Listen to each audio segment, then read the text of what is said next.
ಅಧ್ಯಾಯ 13 ಒಡಂಬಡಿಕೆಯ ದೇವರು. ವಿಮೋಚನಕಾಂಡ ಅಧ್ಯಾಯ 34 ವಚನ 10. ನಾನು ಒಂದು ನಿಬಂಧನವನ್ನು ಸ್ಥಾಪಿಸುತ್ತೇನೆ, ಕೇಳು. ಲೋಕದಲ್ಲಿ ಎಲ್ಲಿಯೂ ಯಾವ ಜನಾಂಗದವರಲ್ಲಿಯೂ ನಡೆಯದಂಥ ಮಹತ್ ಕಾರ್ಯಗಳನ್ನು ನಿನ್ನ ಜನರೆಲ್ಲರೂ ನೋಡುವಂತೆ ನಡೆಸುವೆನು. ನಿಮ್ಮ ಸುತ್ತಮುತ್ತಲಿರುವ ಎಲ್ಲ ಜನರು ಕರ್ತನು ಮಾಡುವ ಮಹತ್ ಕಾರ್ಯವನ್ನು ನೋಡುವರು. ನಾನು ನಿಮ್ಮ ವಿಷಯದಲ್ಲಿ ಮಾಡಬೇಕೆಂದಿರುವುದು ಭಯಂಕರವಾದದ್ದು. ಇಲ್ಲಿ ಸರ್ವಶಕ್ತನಾದ ದೇವರು ಮೋಶೆಯ ಬಳಿ ಮಾತ್ರವಲ್ಲ, ನಮ್ಮ ಬಳಿಯಲ್ಲೂ ಮಾತನಾಡುತ್ತಿದ್ದಾನೆ. ಏನು ಹೇಳುತ್ತಿದ್ದಾನೆ? ನಾನು ಒಂದು ಒಡಂಬಡಿಕೆಯನ್ನು ಮಾಡುತ್ತೇನೆ. ಲೋಕದಲ್ಲಿ ಎಲ್ಲಿಯೂ ಯಾವ ಜನಾಂಗದಲ್ಲಿಯೂ ಮಾಡಿರದಂಥ ಮಹತ್ ಕಾರ್ಯಗಳನ್ನು ನಿನ್ನ ಜನರೆಲ್ಲರೂ ನೋಡುವಂತೆ ಮಾಡುವೆನು. ಎಂಥ ರಮ್ಯವಾದ ನಿಬಂಧನೆಯಲ್ಲವೇ?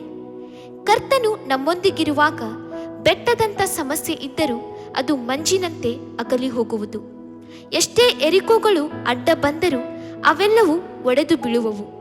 ಅಷ್ಟು ಅಘೋರವಾದ ನಿಂದೆ, ಅವಮಾನಗಳೆಂಬ ಯೋರ್ದನ್ ನದಿಗಳು ಅಬ್ಬರಿಸಿ ಬಂದರೂ ಅವೆಲ್ಲವೂ ಹಿಂದಿರುಗಿ ಹೋಗುವವು. ನಾನು ನಿನ್ನೊಂದಿಗಿರುವೆನು ಎಂದು ಕರ್ತನು ಅನ್ನುತ್ತಾನೆ. ಮೋಶೆಯ ದೇವರು ನಮ್ಮ ದೇವರಾಗಿದ್ದಾನೆ. ಆತನು ಒಡಂಬಡಿಕೆಯ ಕರ್ತನು. 1000 ತಲತಲಾಂತರಕ್ಕೂ ತನ್ನ ಒಡಂಬಡಿಕೆಯನ್ನು ಕಾಪಾಡಿಕೊಳ್ಳುವುದರಲ್ಲಿ ಸತ್ಯವಂತನಾದ ದೇವರು. ಆತನೇ ಅದ್ಭುತಗಳನ್ನು ಅತಿಶಯಗಳನ್ನು ನಮಗಾಗಿ ಮಾಡುವಾತನು. ಮಹತ್ತಾದ ಕಾರ್ಯಗಳನ್ನು ಮಾಡುವುದರಲ್ಲಿ ಆತನು ಅದ್ವಿತೀಯನು. ಭಕ್ತನಾದ ಯೋಬನು ಅಪ್ರಮೇಯ ಮಹಾಕಾರ್ಯಗಳನ್ನು, ಅಸಂಖ್ಯವಾದ ಅದ್ಭುತ ಕೃತ್ಯಗಳನ್ನು ಮಾಡುತ್ತಾನೆ ಎಂದು ಹೇಳುತ್ತಾನೆ.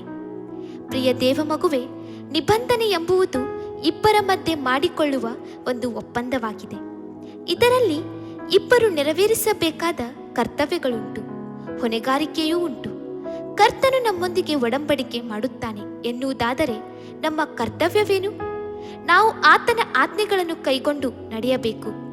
ಕೀರ್ತನೆಗಾರನು ಹೇಳುತ್ತಾನೆ, ಯೆಹೋವನ ವಿಧಿ ನಿಬಂಧನೆಗಳನ್ನು ಕೈಗೊಂಡು ನಡೆಯುವವರಿಗೆ ಆತನ ಎಲ್ಲ ಮಾರ್ಗಗಳು ಕೃಪೆಯೂ ಸತ್ಯತೆಯೂ ಉಳ್ಳವು. ಕೀರ್ತನೆಗಳು ಅಧ್ಯಾಯ 25 ವಚನ 10.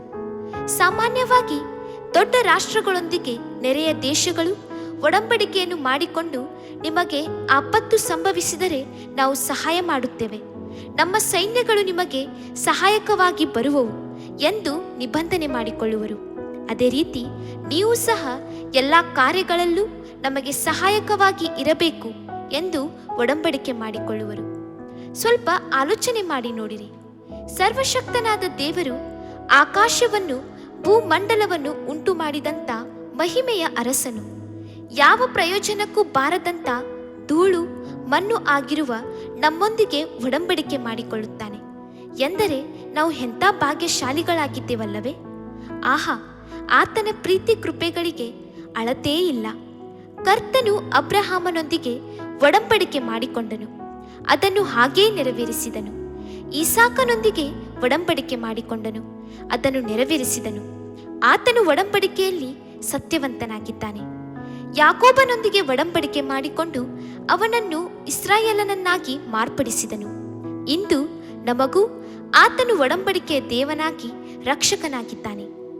ಬೆಟ್ಟಗಳು ಸ್ಥಳವನ್ನು ಬಿಟ್ಟು ಹೋದಾವು, ಗುಡ್ಡಗಳು ಕದಲಿಯಾವು, ಆದರೆ ನನ್ನ ಕೃಪೆಯು ನಿನ್ನನ್ನು ಬಿಟ್ಟು ಹೋಗದು, ಸಮಾಧಾನದ ನನ್ನ ಒಪ್ಪಂದವು ಕದಲದು ಎಂದು ನಿನ್ನನ್ನು ಕರುಣಿಸುವ ದೇವರು ಅನ್ನುತ್ತಾನೆ. ಯೆಶಾಯ ಅಧ್ಯಾಯ 54 ವಚನ 10. ಆಮೆನ್.